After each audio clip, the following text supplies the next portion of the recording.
Good morning, everybody. Yes, it's a Monday. It's going to be a rainy one, but we were given the gift of sun yesterday, which I didn't expect. Weekend. That was Beautiful nice. weekend. Yeah, it was great. It was a great day yesterday to be outside. Yeah. I got way too much sun, but oh well. Everybody was so red. Yeah. Everybody got burned. I don't think they anticipated it. No one knew how to dress. There were sweaters. This time of year, we don't even think of the sunscreen. Don't think of the hats. Don't think of it, et cetera, being sun smart. And you know, I think it's more we need that vitamin D and soak it all in as much. We're desperate for it. But you're wearing your spring colors. I appreciate that, Frank. Got to go a little colorful today. Looks good. Got to be colorful. It's Monday. We got to make it through the week. Oh my gosh, it's a big Monday night for the NHL. Big Monday night. We've got the game one of the Stanley Cup Finals in Pittsburgh. This is going to be a very, very interesting Stanley Cup Finals. Obviously, you know, Sportsnet's Elliot Friedman said, "Never bet against Sidney Crosby, ever, ever, ever." Right. However, and Malkin. Oh yeah, and Kessel and the rest of the players that Pittsburgh has. But however, Nashville's got this really strong defensive sort of mindset. They're so good. Where did Nashville finish?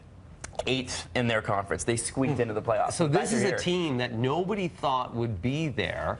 And here they are, and I know if you're a Montreal Canadiens fan, you probably don't want them to win because you don't want to see PK do well. But I would love to see them. I think it's going to be challenging. I think Pittsburgh's beat up. I'm just going to wear yellow. You know what? Basically, wear yellow for it. There you go. Yeah, you can't lose there.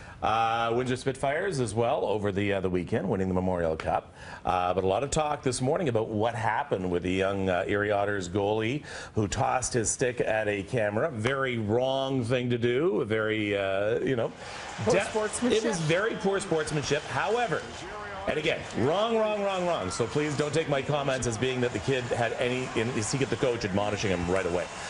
So don't take my comments as being as condoning what this kid did or defending him in any way, shape, or form. But what the heck is the camera doing that close to a bunch of youngsters who just lost? They're in their face. They have zoom lenses for a reason. They're in their face, and this shows. I get so sad with my industry where they forget about compassion. They forget about these are human beings. These are kids. Stay back, you know, go back 3 feet even 3 more feet. They're right up against the board. That stick is a weapon. That's dangerous. That's not my point. Yeah, not my point at all. I know what your point is. The point is. I'm going to tell you, they play in the OHL, and I think Adam will say too, if you play in the OHL, you got to get used to cameras. This is a part of your life that you're walking yourself towards.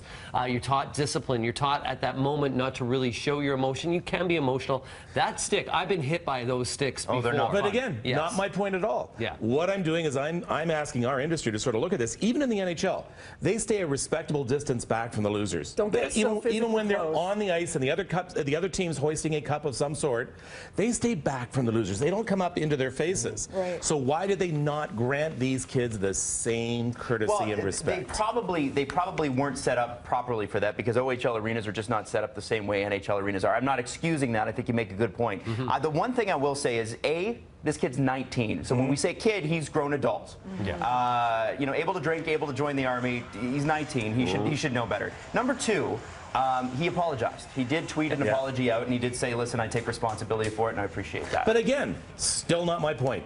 My point is that you know what? There's a certain way, a certain respect that we kind of tend to lose when we're looking from one side of the lens, and we forget there's human beings on the other side of the lens quite often. So they're too busy telling the story of the ups and then the downs. Right. That's fair. All right. It is 7 o'clock on Breakfast Television.